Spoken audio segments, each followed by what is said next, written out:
नमस्कार मित्रों, मैं अंजलि कुमारी स्वागत करती हूँ आपके अपने चैनल साहित्य शिक्षा अंजलि में। आज मैं गुरु गोविंद सिंह के द्वारा जो पद की रचना की गई है उसका प्रश्नोत्तर पढ़ेंगे और फिर नेक्स्ट वीडियो में हम उनका सारांश पढ़ेंगे। तो चलिए चलते हैं प्रश्नोत्तर की तरफ। प्रश्न संख्या 1 है, ईश्वर ने मनुष्य को सर्वोत्तम कृति के रूप में रचा है। कवि के अनुसार मनुष्य वस्तुतः एक ही ईश्वर की संतान है, उसे खेमों में बांटना उचित नहीं है। इस क्रम में उन्होंने किन किन उदाहरणों का प्रयोग किया है?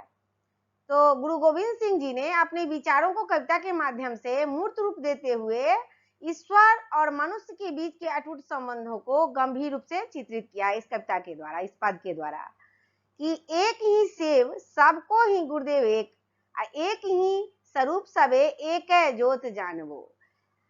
दूसरा दिया है कि तैसे विश्व रूप ते अभूत भूत प्रकट होय आ ताही ते उपहै सबे ताही में समाहिंगे। गुरु गोविंद सिंह जी ने उपरोक्त दोनों काव्य पंक्तियों में ईश्वर के व्यापक स्वरूप की व्याख्या की है। अब यहाँ पे पहली पंक्ति में गुरु गोविंद सिंह जी ने कहा है कि सभी सृष्टि अर्थात संपूर्ण संसार एक ही परमात्मा के अंश से निर्मित है, एक ही ईश्वर सेवा के योग्य हैं, एक ही गुरु रूप हैं, एक ही उसका स्वरूप है, एक ही ज्योति के सभी प्रभा किरणें हैं।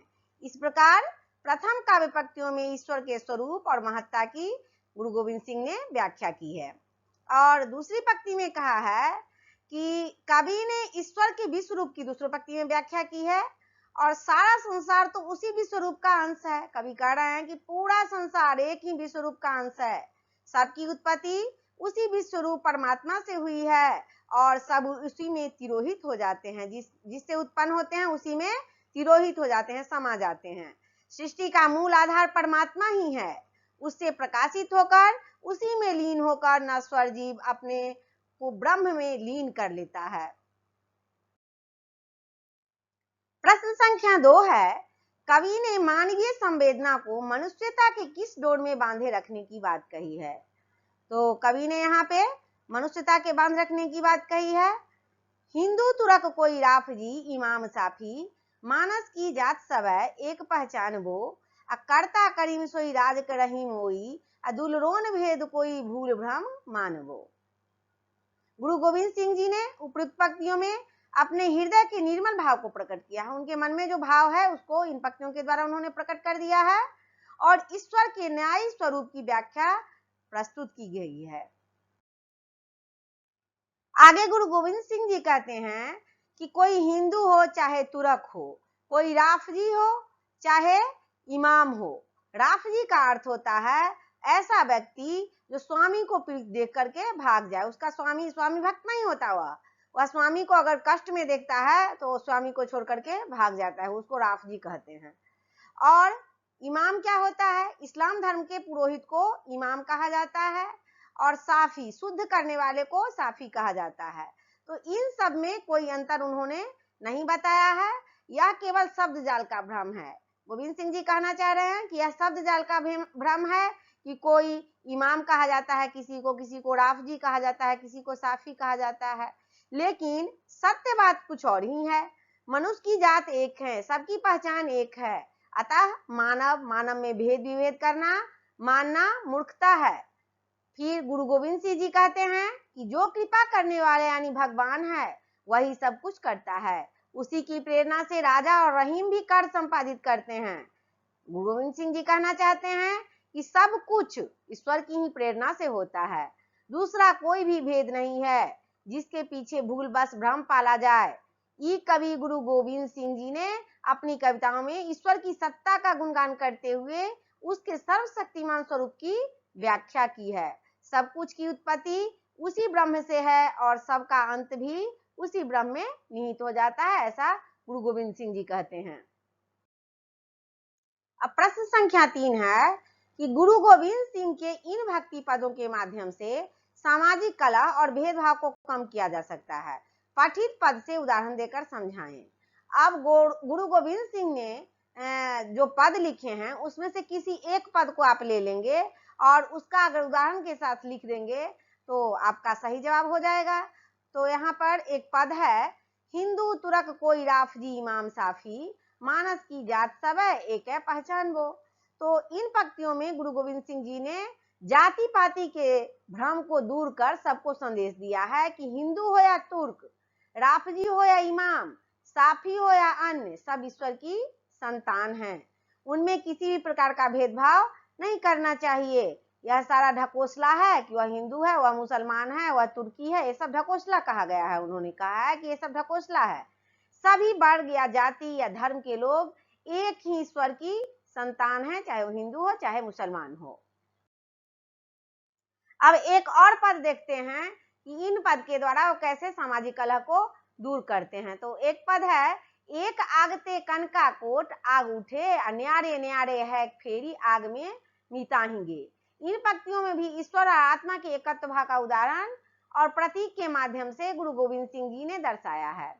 जिस प्रकार आग के एक कण से आग के करोड़ों कण पैदा होकर पुनः आग में ही समाहित हो जाते हैं, ठीक उसी प्रकार है आत्मा भी परमात्मा का अंश है। इस पद के द्वारा वो कह रहे हैं कि आत्मा परमात्मा का अंश होता है, अंत में है आत्मा पुनः परमात्मा के विराट स्वरूप में लीन हो जाता है।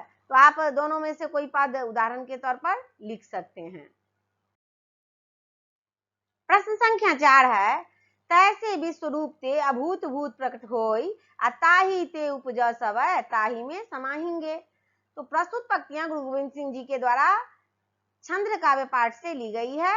यह कविता द्वितीय छंद की अंतिम पंक्तियों में लिखित है और इन पंक्तियों के माध्यम से गुरु गोविंद सिंह जी ने ईश्वर के सर्वशक्तिमान स्वरूप की व्याख्या करते हुए यह संदेश दिया है कि ईश्वर विश्व रूप यानी ईश्वर का अंश ही यह जीव है।